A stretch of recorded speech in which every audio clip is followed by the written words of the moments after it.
दोस्तों, मैं राहुल यादव आप लोगों का एक्सेस इंस्टीट्यूट पर स्वागत करता हूं। और जैसा कि आप लोग थंबनेल देख रहे हैं, वीडियो री exam practice set 1 Hindi with Rahul Yadav sir. तो आप लोग जो हैं देखेंगे, हम इसमें आपको सोल्व करा रहे हैं प्रैक्टिस सेट, इसमें हिंदी का लगवा रहे हैं। और हम आपको तीनों प्रैक्टिस सेट लगवाएंगे। तीनों मतलब वीडियो का सिलेबस आप जानते हैं, उसमें हिंदी प्लस जीएस और प्लस रीजनिंग, तो तीनों के 50-50 क्वेश्चन हैं। और हम डेली आपको एक प्रैक्टिस सेट तीनों सब्जेक्ट का अपलोड करना शुरू कर रहे हैं आज से। और इसी कड़ी में आज ये पहला प्रैक्टिस सेट अपलोड कर रहे हैं हम हिंदी का। तो बढ़ते हैं अपने पहले क्वेश्चन की तरफ। हिंदी का सिलेबस जानते होंगे आप, तो हिंदी के सिलेबस में वीडियो में पत्र लेखन और गद्यांश और बहुत सारी सब्जेक्ट यानी कि 50 नंबर की हिंदी आ रही है, तो सब कुछ ही पूछा जाएगा। तो हम आपको पढ़ तो आपने हिंदी रखी है, कक्षा 1 से पढ़ते आ रहे हैं, हम यहाँ पे आपको प्रैक्टिस सेट लगवा रहे हैं। और पहला क्वेश्चन है आपका गद्यांश का। और पहले क्वेश्चन में दिया एक गद्यांश आपको। प्रातःकाल का भ्रमण स्वास्थ्य के लिए वरदान है। घर की चार दीवारी से बाहर प्रवृत्ति के रमणीय खुले वातावरण में शुद्ध वायु सेवन करने से अवसर प्राप्त होता है। शरीर में छाया हुआ आलस्य काफूर हो जाता है। वह व्यायाम का दूसरा रूप है। इससे शरीर में नई स्फूर्ति व चेतना पैदा होती है। गर्मियों में प्रातः 5 और सर्दियों में 6 बजे का समय प्रातः भ्रमण के लिए आदर्श समय है। प्रकृति के उन्मुक्त वातावरण में, पर्वतीय प्रदेश में, नदी झरनों के तट पर, बाग बगीचों में प्रातःकालीन शीतल वायु प्राणियों का स्वागत करती है। वृक्षों पर चहकते पक्षी, कोयल की मधुर आवाज़, मुस्कुराते फूल तथा उन पर गुंजार करते भंवरे मन को प्रसन्न कर देते हैं। सूर्य के आगमन से चारों ओर छाया अंधकार तिरोहित हो जाता है। खुली हवा में सांस लेने से फेफड़े साफ होते हैं। शरीर में शुद्ध रक्त का संचार होता है। भ्रमण में से वापस लौटते हुए सूर्य की किरणें स्मरणीय लगती हैं। प्रातः का भ्रमण स्वास्थ्य के लिए सर्वोत्तम और सस्ता उपाय है। तो उपरोक्त गद्यांश के आधार पर निम्न प्रश्न के उत्तर दीजिए। तो प्रश्न है आपका, गद्यांश का उपयुक्त शीर्षक बताइए। तो प्रातःकाल का भ्रमण, नई स्मृति व चेतना, प्रातःकालीन शीतल वायु, खुली हवा में। तो यहाँ पे जो सारी बातें हो रही ना, प्रातःकाल के भ्रमण के बारे में ही इसमें विस्तार से बताया गया है। तो आपका पहला ऑप्शन आपका सही हो जाता है। समझे होंगे आप बात को? ठीक है, बढ़ेंगे क्वेश्चन नंबर 2 से 5 की तरफ। ये भी एक गद्यांश ही है। इस गद्यांश को पढ़ के 2 से 5 के हम आंसर देने वाले हैं। और गद्यांश करने का सही तरीका ये होता है, जल्दी अगर आप करना चाह रहे हैं, तो सबसे पहले क्वेश्चन रीड करिए। क्वेश्चन रीडिंग की आपको पावर आनी चाहिए। उत्साह के भेद किस आधार पर किए गए हैं। अब उत्साह ढूंढो आप इसमें कहाँ है, देखो पढ़ो। जिन कर्मों में किसी प्रकार का कष्ट या हानि सहने का साहस अपेक्षित होता है, उन सबके प्रति उत्कंठापूर्ण आनंद उत्साह के अंतर्गत लिया जाता है। उत्साह के आपका कष्ट या हानि के भेद के अनुसार उत्साह के भी भेद हो जाते हैं। तो उत्साह के भेद किस आधार पर होते हैं? कष्ट या हानि के आधार पर।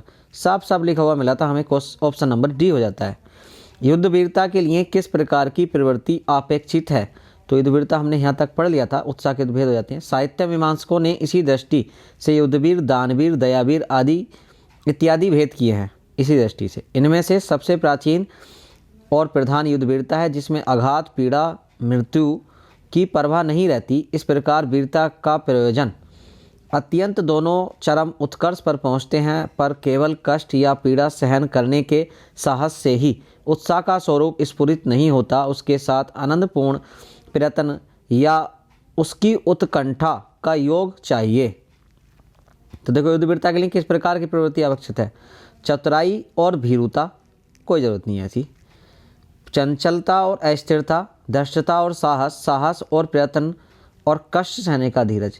यही ऑप्शन सबसे बढ़िया है इसमें। कष्ट, साहस होना चाहिए युद्ध वीरता के लिए, प्रयत्न करना चाहना चाहिए, और कष्ट सहने का भी धीरज होना चाहिए। ये तीनों चीज़ होंगी तो ही आप युद्ध वीरता कहलाओगे। देखो 5वां क्वेश्चन, 4 और 5 2 क्वेश्चन हो रहे हैं इसके भी। साहित्य मीमांसकों ने वीरता के कौन कौन से भेद किए? अभी पढ़े थे हमने, युद्धवीर, दानवीर और दयावीर। साहित्य मीमांसकों ने यही वाले किए हैं। उत्कंठापूर्ण आनंद किसके अंतर्गत लिया जाता है? उत्साह के अंतर्गत, वीरता के अंतर्गत, युद्ध के अंतर्गत, दान के अंतर्गत। तो अभी आया था आपका स्टार्टिंग में उत्साह के अंतर्गत। तो देखो गद्यांश वाले क्वेश्चन आपके कंप्लीट से हो गए हैं। आगे बढ़ेंगे हम। क्वेश्चन नंबर आपका 6 है। भारत सरकार की ओर से विदेशी सरकारों, उनके राजदूतावासों, अंतर्राष्ट्रीय संगठनों तथा स्वदेश स्थित कार्यालय को जो पत्र लिखे जाते हैं वह किस श्रेणी में आते हैं? ऑप्शन है अधिसूचना, अनुस्मारक, आदेश और सरकारी। तो करें आप विचार कौन सा होगा?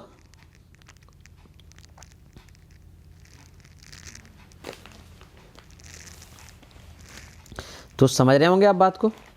तो इस तरह के पत्र जो होते हैं वो होते हैं भैया सरकारी पत्र, डी ऑप्शन। ये जो होते हैं आपके सरकारी पत्र होते हैं। तो देखो अगले सवाल पे जाएंगे आप, ये डी ऑप्शन इसका आप लगा देंगे।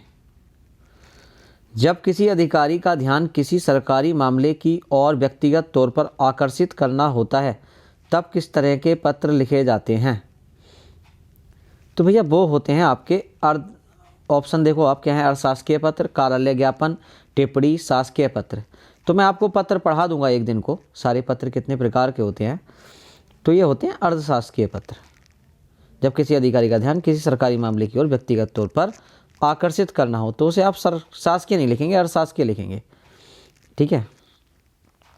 क्वेश्चन नंबर 8 पे आएंगे आप। किसका प्रयोग तब किया जाता है जब कोई पत्र मूल रूप से प्रेषक को वापस लौटाया जाता है? जब प्रेषक जिसने आपने भेजा है तो उसे आप वापस लौटाएंगे तो कौन सा प्रयोग करेंगे? संकल्प, पृष्ठांकन, दूतपत्र, अनुस्मारक। तो भैया आप ध्यान लगाएं पहले थोड़ा हल्का सा, उसके बाद मैं बता देता हूँ। तो जब भी प्रेषक को वापस लौटा रहे हो आप तो क्या कर रहे होगे उसमें आप? पृष्ठांकन, उसका मूल्यांकन करके तो भेज रहे होगे। तो पृष्ठांकन करके ही भेजोगे आप, ये पृष्ठांकन होता है। क्वेश्चन नंबर आपका 9 आएगा। किसी संदर्भ या विषय वस्तु का कम से कम शब्दों में तथ्यपूर्ण एवं सुस्पष्ट पुनर्लेखन क्या कहलाता है? किसी संदर्भ या विषय वस्तु का कम से कम शब्दों में तथ्यपूर्ण एवं सुस्पष्ट पुनर्लेखन क्या कहलाता है? तो देखो ऑप्शन है आपके संक्षेपण, पल्लवन, टिप्पणी, विशेष। संदर्भ या विषय वस्तु का कम से कम आप करना चाह रहे हैं तो ये संक्षेपण ही होता है मेरी राय में, संक्षेपण। टिप्पणी क्या होती है? किसी पे आप विशेष दे दें। विशेष या टिप्पणी ये एक ही चीज़ होती है लगभग में। तो देखो हमारा जो आंसर है इसका संक्षेपण हो जाएगा। क्वेश्चन नंबर 10 से लेके 15 तक हैं इसमें लगे हुए हैं इस सीट में। तो देखेंगे आप हिंदी भाषा में कितने स्वर होते हैं? तो हिंदी भाषा में स्वर भैया 11 होते हैं। कुल स्वर की बात करें 13 होते हैं। मूल स्वर की बात करें 4 होते हैं। ठीक है। मूलतः स्वर की बात करें तो भी 4 होते हैं। संधि स्वर की बात करें 3 होते हैं। तो देखो सवाल नंबर 11 की तरफ चलेंगे हम। हिंदी में ध्वनियाँ कितने प्रकार की होती हैं? तो हिंदी में जो ध्वनि होती हैं वो कितने प्रकार की होती हैं आप जानते ही हैं। ध्वनि मतलब आवाज़, तो 2 ही तरह से निकलती है, स्वर और व्यंजन। तो ये होती है 2 प्रकार की। वर्ण तालिका के अनुसार ह्रस्व, दीर्घ और प्लुत क्या है? ये स्वर है भैया, ह्रस्व, दीर्घ और प्लुत। ह्रस्व क्या होते हैं? छोटी मात्रा वाले, दीर्घ बड़ी मात्रा वाले और प्लुत लंबी खिंची हुई मात्रा वाले। निम्नलिखित में से पुल्लिंग शब्द कौन सा है? पुल्लिंग। तो देखो रचना की जाती है, प्रार्थना की जाती है, पत्र लिखा जाता है, आज्ञा दी जाती है। तो पत्र ही इसमें पुल्लिंग हो गया, पत्र लिखा जाता है। ठीक है। निम्नलिखित विकल्पों में पुल्लिंग शब्द कौन सा है? राशि दी जाती है, कुर्सी खींची जाती है, कुर्सी, पक्षी उड़ गया, चील उड़ गई। तो आपका पक्षी हो जाएगा 14 का बी, वो सी हो जाएगा आपका। 15 निम्न में से कौन सा शब्द स्त्रीलिंग है? विवाद किया गया, सार निकाला गया, रूप आ गया, आय की गई या आय आई। तो इसमें स्त्रीलिंग जो होगा आपका मेरे अकॉर्डिंग आपका होना चाहिए डी ऑप्शन, आय वाला। ठीक है, और डी सही होगा। तो देखो क्वेश्चन नंबर आप चलेंगे 16 से 20 में। निम्न में स्त्रीलिंग शब्द कौन सा है? तो स्त्रीलिंग दुख आया, लेख लिखा गया, स्पर्श किया गया, गरिमा चली गई। आपकी गरिमा कहाँ गई भाई सब? तो ये स्त्रीलिंग है। संधियाँ 3 प्रकार की होती हैं। निम्नलिखित में से कौन सी एक संधि का प्रकार नहीं है? स्वर संधि, व्यंजन संधि, विसर्ग संधि, अनुस्वार संधि नहीं होती भाई। संधि 3 प्रकार की होती है, स्वर, व्यंजन, विसर्ग। अब यही बटी होती है स्वर संधि कई प्रकार में, लेकिन अनुस्वार नहीं होती है। उल्लंघन का सही संधि विच्छेद बताइए। उल्लंघन का सही संधि विच्छेद बताइए।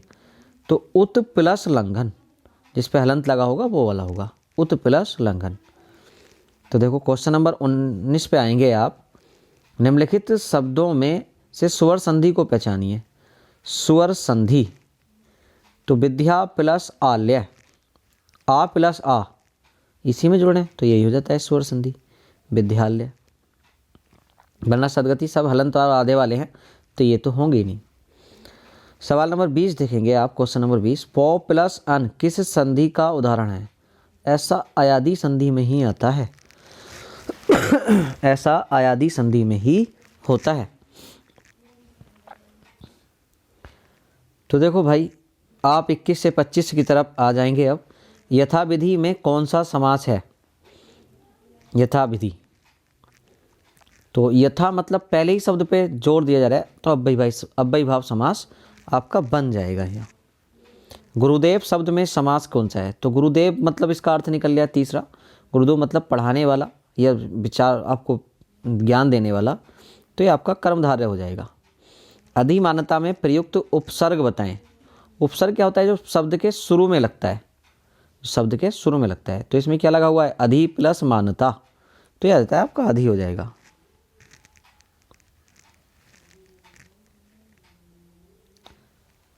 अधिमानता।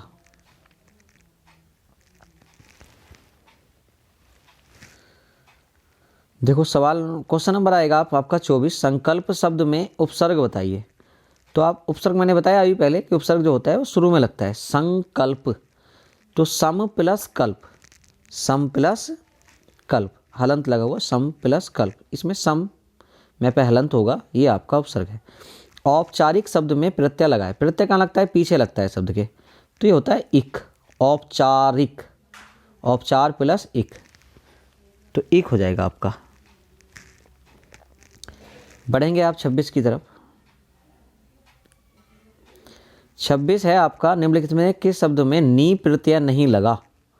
तो शेरनी में नी लगा है, मोरनी में नी लगा है, कुटनी में भी नी लगा है, नौकरानी, आनी, आनी, इस नौकरानी में आनी लगा हुआ है, ना कि नी लगा हुआ।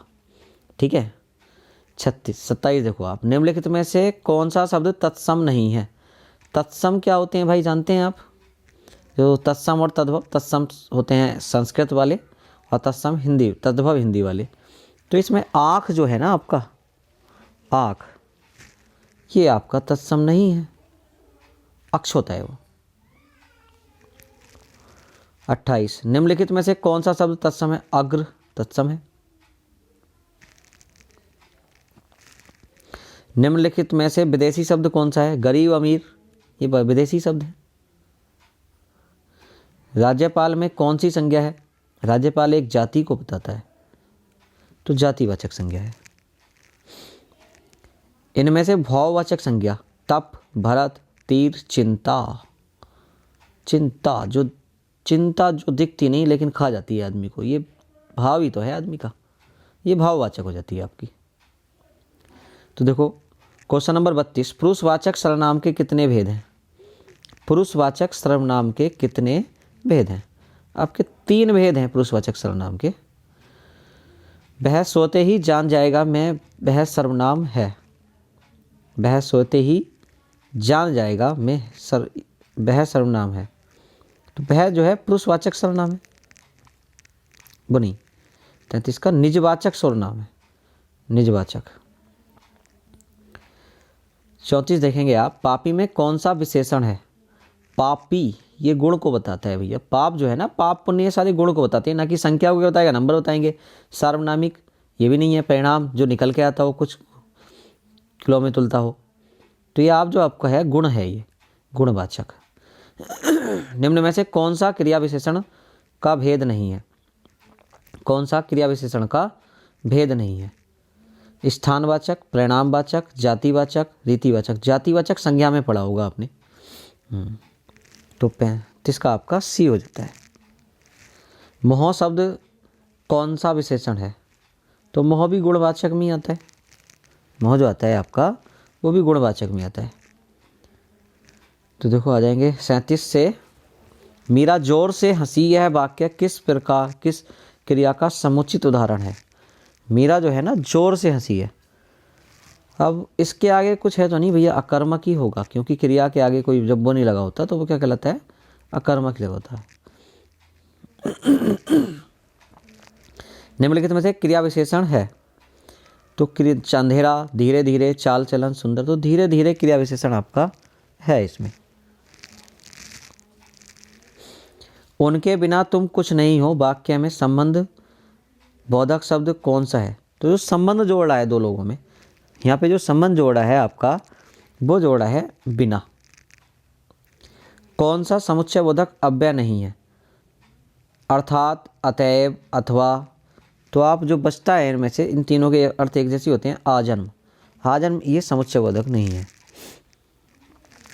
41 पर जाएंगे। जिन अव्ययों का संबंध वाक्य से नहीं, वक्ता के हर्ष, शोक आदि भावों से होता है, वे होते हैं। तो भैया ये होते हैं आपके विस्मयादि बोधक, संबंध सूचक, क्रिया विशेषण या समुच्चय बोधक। तो आपके विस्मयादि बोधक ही होते हैं। पढ़े होंगे आपने विस्मय वाले वाक्य। तो देखो 42 में आ जाएंगे आप। 42 है, कौन सा शब्द अनुपम का पर्यायवाची है? स्वर्गीय, लौकिक, पार्थिव। अनुपम मतलब अलौकिक यानी कि अद्वितीय, जिसके जैसा कोई दूसरा है ही नहीं। गेह का पर्याय बताइए। गेह, गिरह, गंधर्व, व्योम, गाय। तो गेह का गिरह होता है। आचार का विलोम बताइए। आचार का विलोम, तो आचार का विलोम आपका हो जाएगा भैया अनाचार, अनाचार, अत्याचार, विचार। तो अनाचार ही हो जाएगा आपका पहला ऑप्शन। प्रवृत्ति का विलोम बताइए। प्रवृत्ति का विलोम आवर्ती, वृत्ति, निर्वृत्ति, सबवृत्ति। तो आपका ये हो जाना चाहिए मेरी राय में निवृत्ति। तो देखो अबली और आबिल शब्द युग्म का सही अर्थ क्या है? अबली क्या होता है? पंक्ति होती है अबली। आबिल क्या होता है? पंक्ति। इसमें अच्छा ये भी पंक्ति रखा है ये भी। तो आबिल जो होता है वो गंदा होता है, पंक्ति गंदा। ये आपका ऑप्शन इसका हो जाएगा 46 का डी। बलि और बलि, इस बलि का अर्थ होता है आपका बलिदान, इस बलि का अर्थ होता है वीर। तो बलिदान वीर, ए ऑप्शन आपका इसका हो जाता है।